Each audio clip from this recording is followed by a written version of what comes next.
And now, Pabst Blue Ribbon presents, transcribed, Frank Lovejoy in...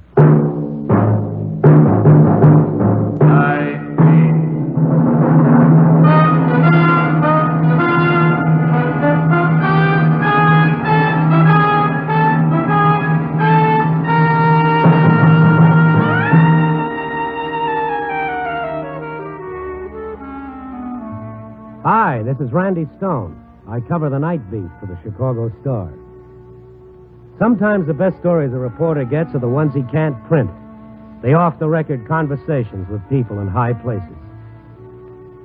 I knew Robbie wouldn't be talking for publication when I got his wire saying he was checking in at a small residential hotel on the north side for a few days.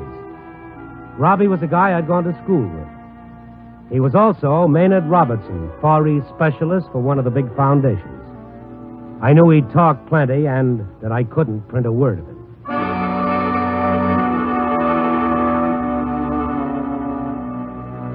The lobby of the hotel was small and gray with a desk clerk to match. He smiled when I approached him, but there was something in his manner that strongly suggested Horatius at the bridge.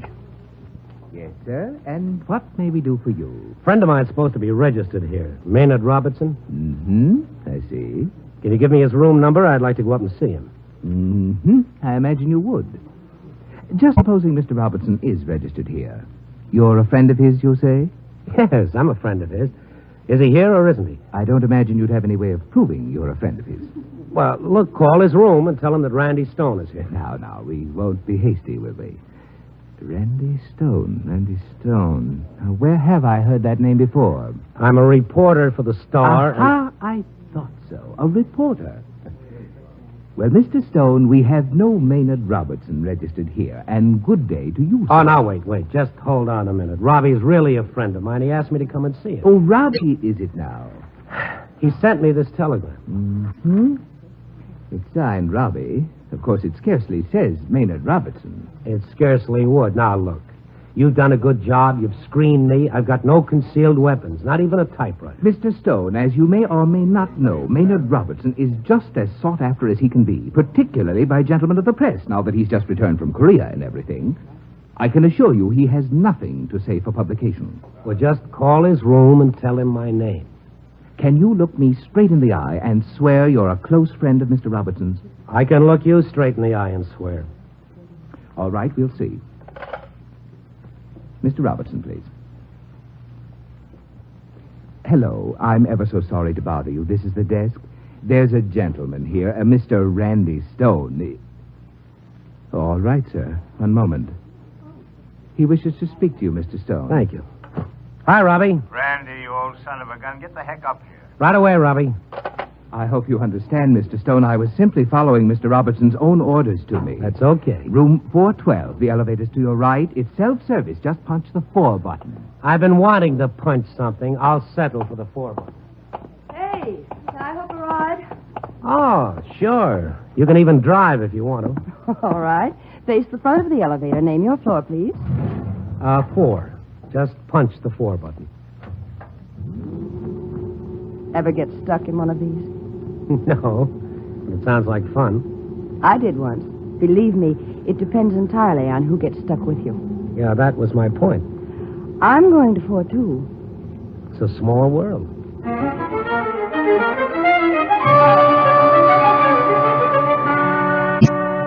She didn't fit the modest surroundings of Robbie's hideaway hotel any more than he did. She was tall and tan, the kind of tan you get at spots like Waikiki. Her blonde hair was crisp and natural, and so was the mink tossed over one arm. And the brown eyes she directed at me were either soft and warm, or she was nearsighted. Unfortunately, the elevator powered its way straight to the 4th floor without mechanical failure. I'm looking for 412. I suppose it's down this way. Well, that's where I'm going. Oh, do you know Uncle Maynard? I know the guy in 412. Is he expecting you? He was. Oh, well, look, would you do me a big favor? He isn't expecting me. He hasn't any idea I'm anywhere near Chicago. I'm really just between trains. I called Mother, and she said Uncle Maynard was stopping here, and... And you'd like to surprise him, and you'd like me to wait while you do? Yes. Do you mind? No. Go ahead, I'll wait. Oh, that's wonderful, thanks. I won't be long. If I know Uncle Maynard, he'll fall right in his face when he sees me. If I know Uncle Maynard, he hasn't got a niece. Go ahead, I'll wait.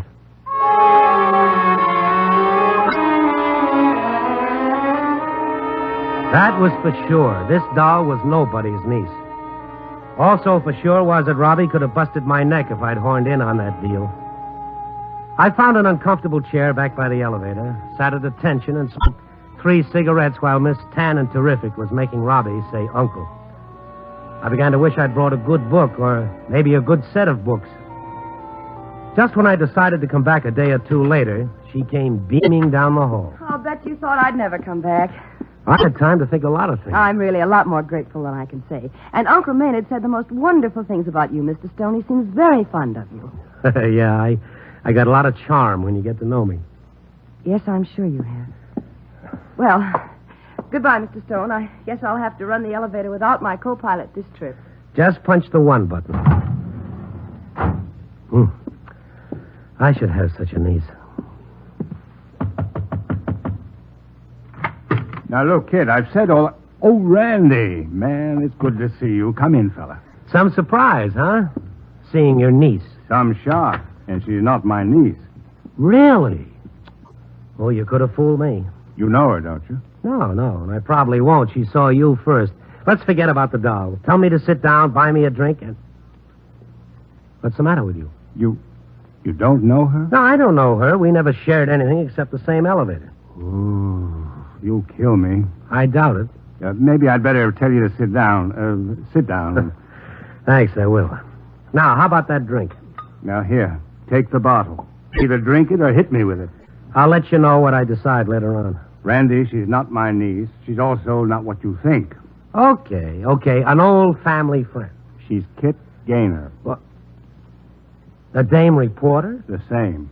She's fearless, lethal, covers the world, and most recently covered me. No reporter looks like that. 7,000 miles I travel from Korea to Chicago with my lips sealed. I talk to no one. I hide out in offbeat hotels. I do everything but wear a disguise so I can get to New York and give my secret report to the Foundation directors.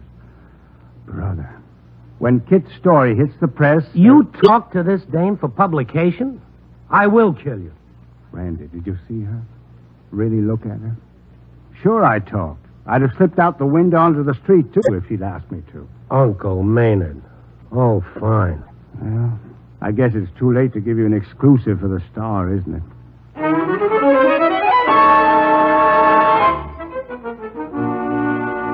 I left after a while. I planted myself at the Press Club bar and thought dark thoughts about Kit Gaynor. Sure, I'd heard of her. She was one of those first women. First to fly in a bomber, first in a jet, first to slip unnoticed onto a troop ship at the canal locks and go to the South Pacific. And most of all, she was the first dame reporter to make a real chump out of me. I had a drink to each of her blue ribbons. How did you find Uncle Maynard? Oh, on the ropes. How did you get in here? We got a rule about women. I'm a newspaper man. I hold press club cards all over the world, even in Chicago. I wish you were a newspaper man. I'd flatten you. I don't blame you. But when I got the scoop Robbie was in town, I knew it was my last chance to catch him before he hit New York. I really ought to buy that hotel clerk a drink. If he hadn't given you that G2 routine, you couldn't have led me to Robbie. Where were you hiding? In the clerk's carnation? You're really teed off, aren't you? There's every chance I'll live. Well, that's all I was trying to do, Stone. After all, the girls got to eat and drink. Speaking of drink, I've earned one. That was a good story I filed on Robbie. Yeah, remind me to read it. You know something, Stone? You're sort of cute. It's the soft light in here. It does things for me.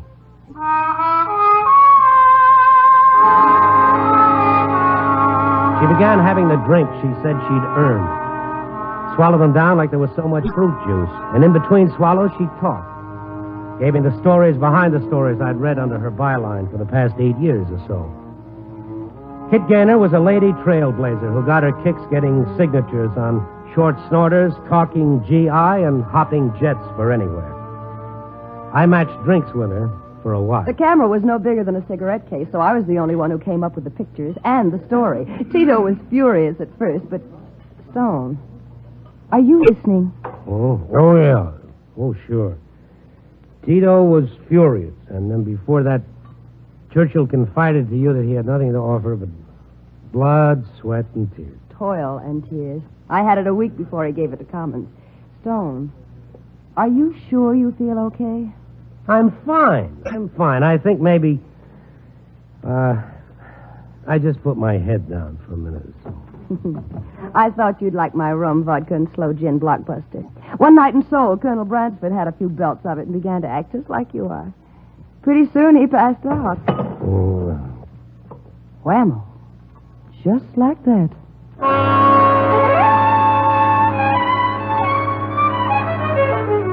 When I came to, I was cozily settled in my own apartment. I had on my pajamas and a robe Aunt Tilly had sent several Christmases ago, which I'd never worn. There was a steaming cup of coffee at my side, and someone was making homey sounds in the kitchen. Stone, baby, plug the coffee down. You look like the underside of a fish. You'll turn my head with talk like that. And if it turns, it'll roll off and break. Oh, drink the coffee. Pretty good, huh? Yeah, that's not bad. There's a steak coming up. Look, kid, I don't want to press, but there are a few things that aren't exactly crystal clear in my mind. Like, what am I doing in my pajamas, and how did I get in them? The taxi driver was a perfect doll. Oh, he was? Your landlady was a little touchy, though. How did she get into the act? Well, we could have made a quieter entrance than we did. And I don't think she fell for my story, either. What story? That I was your niece, and you had a touch of ptomaine. Oh, well, you ought to write. You mentioned something about a steak. Right away, Stone. You know, you really should feel pretty good. You've slept for hours. What have you been doing? Oh, I managed to keep busy. For one, it isn't easy to come by a steak at this hour. I had to go practically to Cicero. Uh-huh. Oh, that looks good. I don't think I'll be able to stand it if you can cook, too. Remind me to tell you how talented I am sometime. Oh, hey, this is good. Of course it's good. Oh, that reminds me.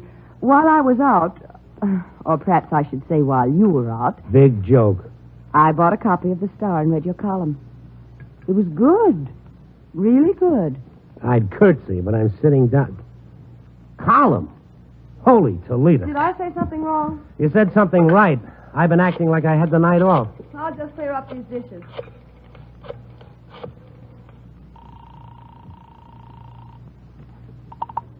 Chicago Star, night desk. Randy Farley. What are you doing there this time of night? I love my work. Oh, swell. Look, Farley, I've been hung up. So your niece told me. Oh, she did. Well, We could have used you, boy. That is, we could have used a reporter. yeah. Well, I'll be down shortly. No rush on our account. The worst of it's over.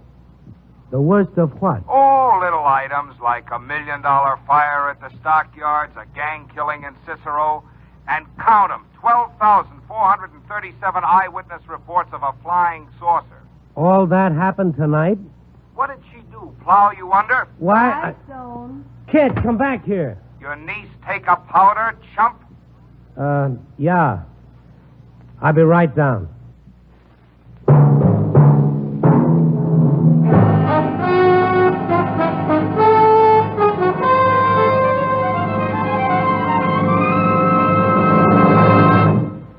We return in just a moment to Night Beat, starring Frank Lovejoy as Randy Stone.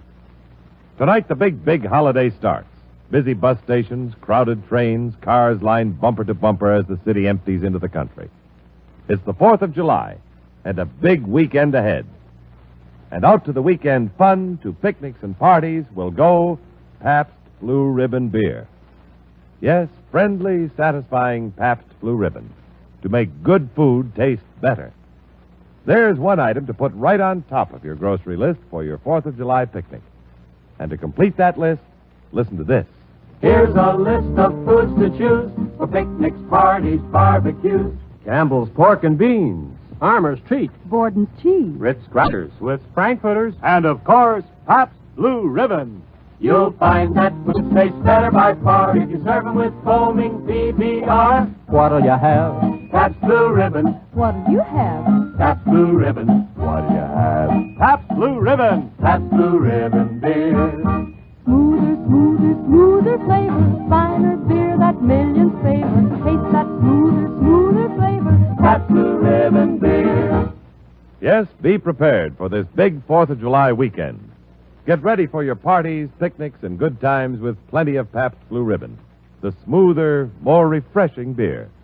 Order a money-saving case of 24, or pick up several convenient carry-home cartons of bottles or cans. How about it? What'll you have?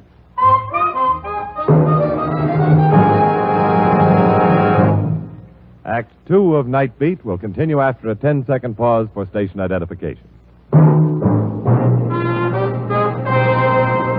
WNBC, AM and FM, New York.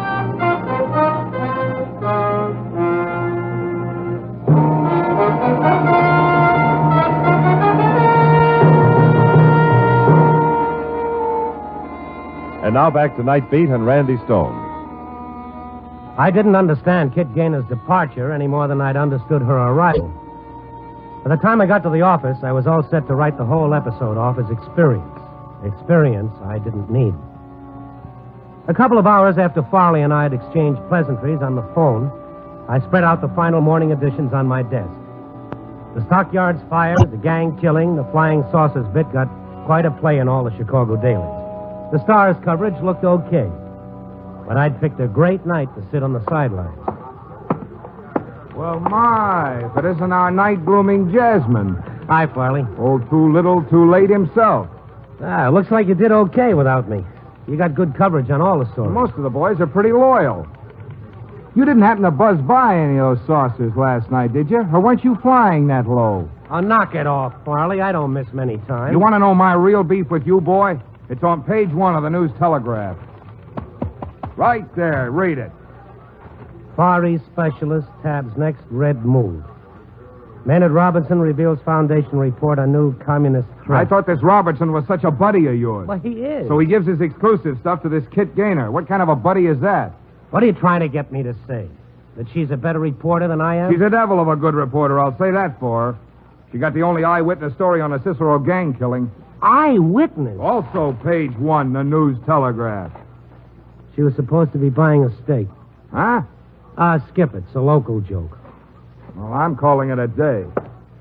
But for my dough, this Kit Gaynor's a real newspaper man, even if she is a woman. No. Nuts. Hello. Is this Mr. Randy Stone? Yeah? New York calling. One moment, please. Ready with Chicago, New York. Your party is on the line. Stone? Yeah. It's Kit. Are you teed off at me again? I can just barely remember you. Oh, I miss you, too. How's your ptomaine? It comes and goes. Look, I'm glad you're in New York. Makes me feel more secure. Only didn't you get there a little quick? Darndest thing, Stone. When I got back to my hotel, I ran into an old friend in the lobby. It's sort of a long story, but he just happened to be a jet pilot, and it seemed like a good idea at the time. Oh, that's good. You stay there. You'll like it. I'm heading over to Europe. The Air Force says they'll fly me. You just keep putting miles between us. I'll be the best friend you've got. I'll come back someday and hold you to that. Kit, please, do me no favors. I've got a job, just barely. Now, you go out and reconquer the world. Only leave Chicago to me, huh? You're a funny guy, Stone. And I miss you. I really do. Goodbye, Kit. I'll be reading you. Don't forget me, Stone.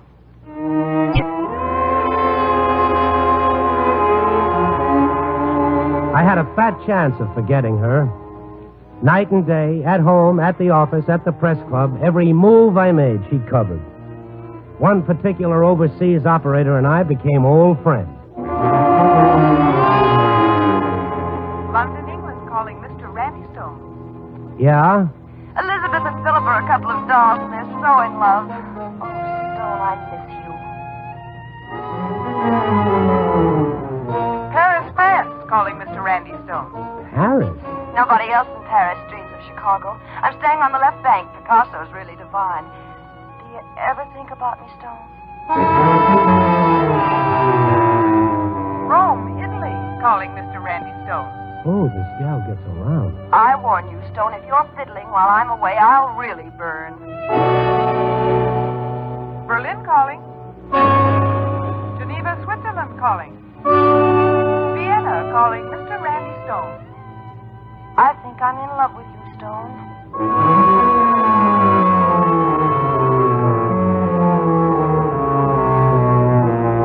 In between times, I kept track of her with headlines like this. Ridgway's in shape for shape, a Kit Gaynor exclusive. Tito talks exclusively to Kit Gaynor. Pope plugs for peace, a Kit Gaynor exclusive.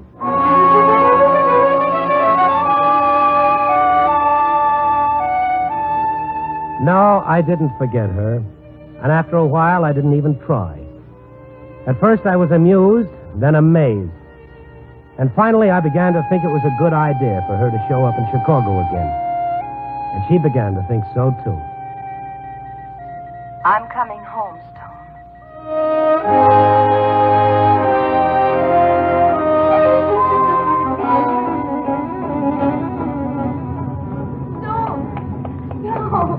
Hi, Kit. Oh, I didn't really think you'd be here. Honest to Pete, I didn't. I didn't think I'd be here. And roses.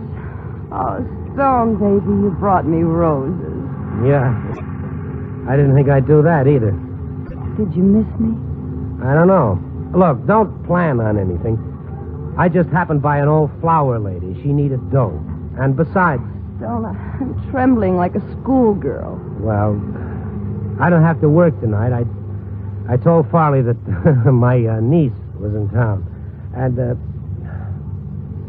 don't look at me like that. I'll probably ask you. Go on, Stone. Please ask me. Well, that look of yours, is it really that soft and warm? Or are you nearsighted?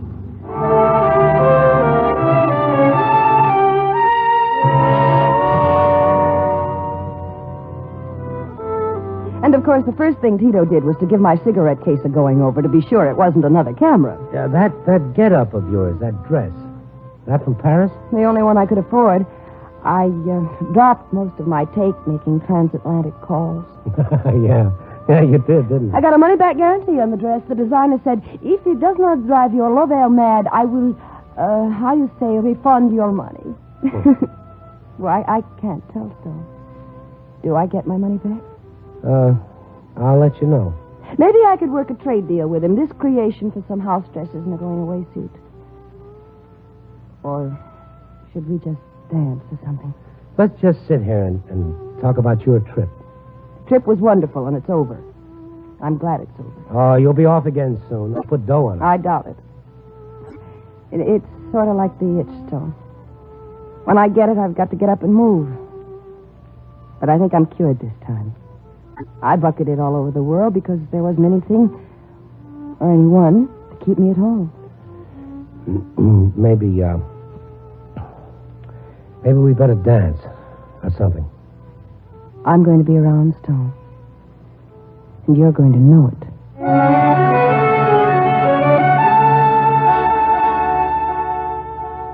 But she was around, and I knew it.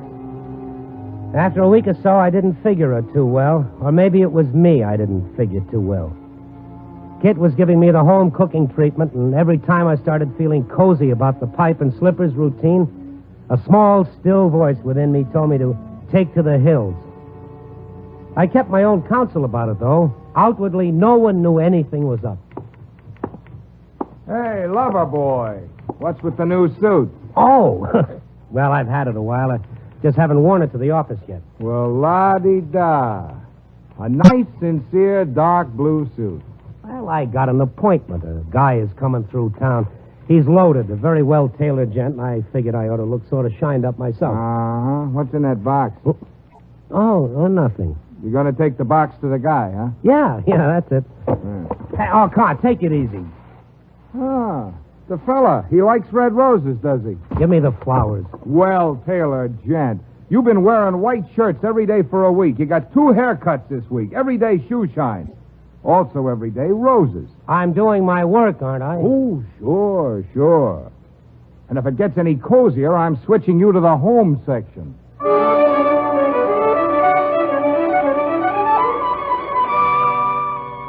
I carried the roses out in the open so everyone could see to Kit's hotel.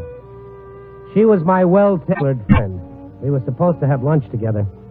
I started to stride past the desk clerk, but he shoved a note at me through the roses. It was Kit's handwriting. Couldn't reach you by phone.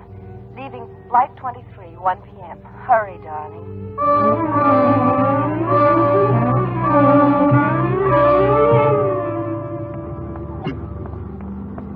excuse me, please. Let me through, please. Ah, I'm sorry. Excuse me, please. Oh, Robbie, I'll see you later. I'm trying to catch up with someone. You're too late for Flight 23. Too late? Yeah, out there, just clearing the runway. Oh. Yeah, I see. That's funny. Is it? I mean the roses. She said you'd be carrying roses, but I didn't believe her. What are you doing here anyway? Last I heard, you went to New York to face the foundation director. Yeah, I faced them. They liked Kit's story so well, they almost gave me a citation. Oh, swell. Where's she off to this time? Korea. Korea? Robbie, you... I didn't have a thing to do with it. The Army arranged it. I just ran into Kit here at the airport. She said the whole thing came up in a hurry. Yeah, things do with her. She's a wonderful girl, isn't she? Yeah, I guess that's what she is. Well, I better head back to town. Can I give you a lift? No, thanks. I'm waiting for a flight out. To Korea? I'll end up there after a while. But don't worry. I can't give you any trouble, I'm sorry to say. Oh? Kit left a message for you. I believe her exact words were... I love you, Stone, but I got the itch again. She said you'd understand. Yeah, I understand. Well, thanks, Robbie. Oh, here. You win the roses.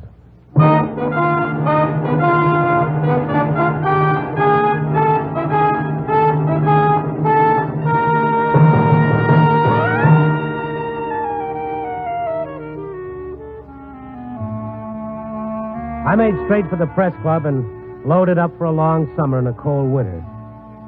And this time, although I didn't wake up at home in my robe and pajamas, I sure had me a touch of ptomaine. Of course, I'm getting better all the time. What the heck, I wasn't cut out for sitting and rocking. I never even think about Kit much, except once in a while when the telephone rings and an overseas operator announces one of the world's capitals. And then I know I got a jet by the rudder all over again. But that's strictly off the record. You can't print a word of it. Copy, boy.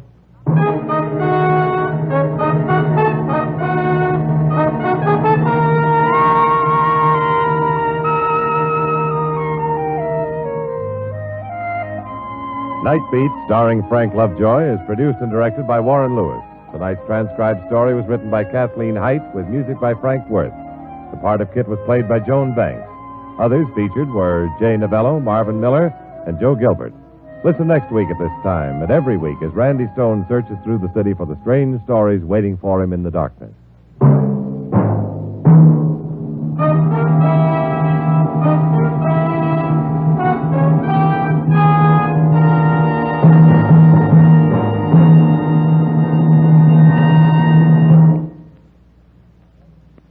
Tomorrow, join us for comedy with Bob and Ray on NBC.